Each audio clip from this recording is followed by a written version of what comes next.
Hi everyone. In this video, I'm going to be talking about the limitations of the cluster delay line channel. So I highly recommend we made a video talking about the cluster delay line channel where I go over each of the parameters in the channel model. And I highly recommend you watch that video before you watch this video so everything's in context, because this video will be a follow-up just talking about the limitations of the channel. And when I speak about the limitations, it's with reference to what you're doing. So obviously the cluster delay line channel, as I explained in the previous video, there's a lot of great things about it. It's well thought out and there's a lot of like scientific and business ideas behind it that makes sense, but you have to be very wary of which application you're using and what you're using it for. So here I'm going to be talking about it in regards to hardware design. So I'm going to share my screen so I can talk about some of these limitations.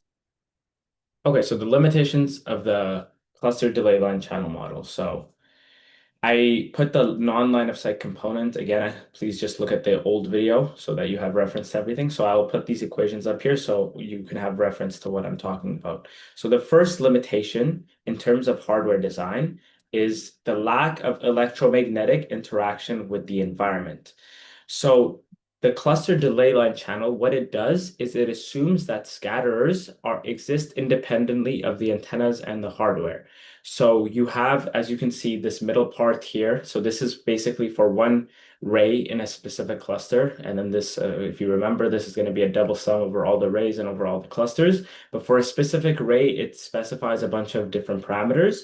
And it kind of throws a scalar of the antenna patterns at the receive and transmit side.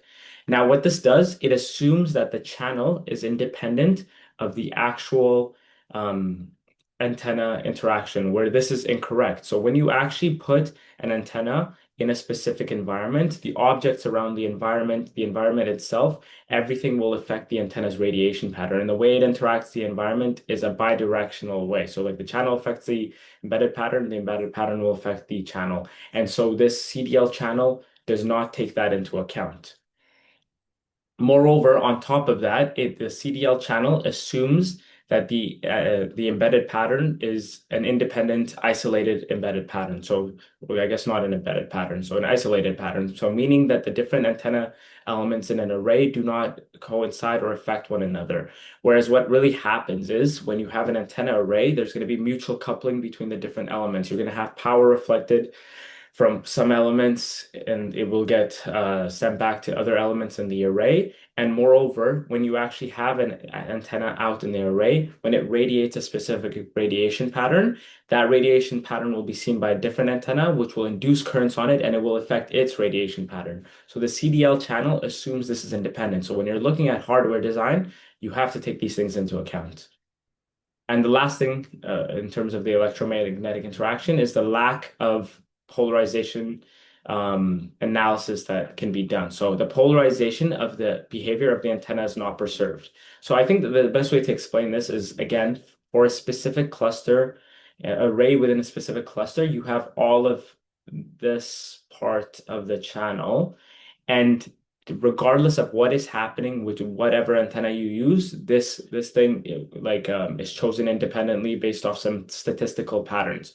And now, for example, let's say you want to test some polarization diversity between two different antennas. Well, regardless of whatever antennas you want to put into it, they will just be sampled from some statistical distribution based off this. So the actual antenna's polarization behavior is just going to be sampled within these things, but that's not how it really works. What really happens is when you put an antenna into a system, depending on the polarization and the effects of the antenna, it will bounce differently. It will come at different angles depending on its polarization and the angles it like leaves the antenna. It will interact with the different material properties in the environment, get diffracted, refracted, following Fresnel's laws, and then move and then go to the receiver side. And then all of this has to be modeled. It is not when you do it using the CDL channel alone, again, like to my point, it's the environment does its own thing and the antenna does its own thing. And so when you really want to test the polarization, diversity, or some other metric like that, it's based off some random statistical polarization that has nothing really to do with the antenna outside of just sampling it. It's not sufficient enough when you want to use it to test the hardware of your like wireless system. The second thing I want to talk about is the hardware limitations of this channel model. So nowhere in this channel model do you see the RF components involved in this equation, right? So an antenna is not the only thing in the wireless hardware. There's going to be a matching network, there's going to be filters, there's going to be amplifiers, there's going to be ADCs, DACs, everything, right? And all of these things will affect the entire RF chain, and it will affect that how it's going to be affected into the channel. Here, you only have some minor analysis based off the antenna embedded pattern or the antenna isolated pattern, and that's not going to be enough for analyzing your hardware. You miss all of the nonlinear effects that are happening, the frequency dependency, and all of that.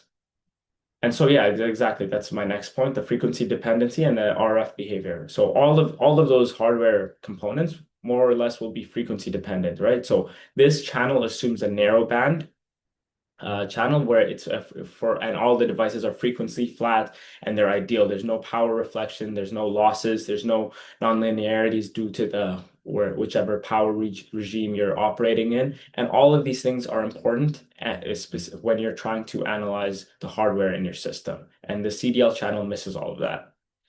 The last thing I want to talk about is the propagation modeling limitation. So again, this is a statistical channel, and one of the underlying assumptions behind this is the plane wave assumption. So that means that the distance is far enough from the actual antenna where like the waves are seen more so as plane waves rather than spherical waves. And again, for the most part, this is a pretty valid assumption. But again, when you're like looking at specific cases where maybe some objects are a bit closer, when you're looking at the near field of the antenna, which is becoming a pretty hot topic in wireless communications, or when you're looking at millimeter waves or like larger arrays, these near field effects start to become non-negligible. And this thing bypasses you miss all of that by just assuming that everything is seen as plane waves.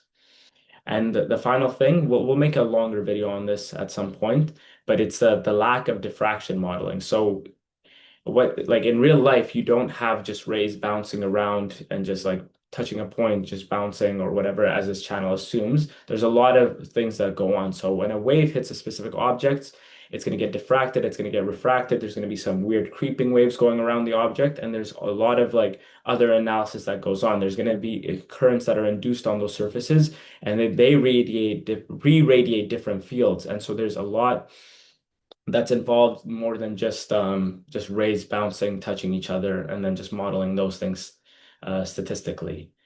So I'm going to stop sharing my screen now.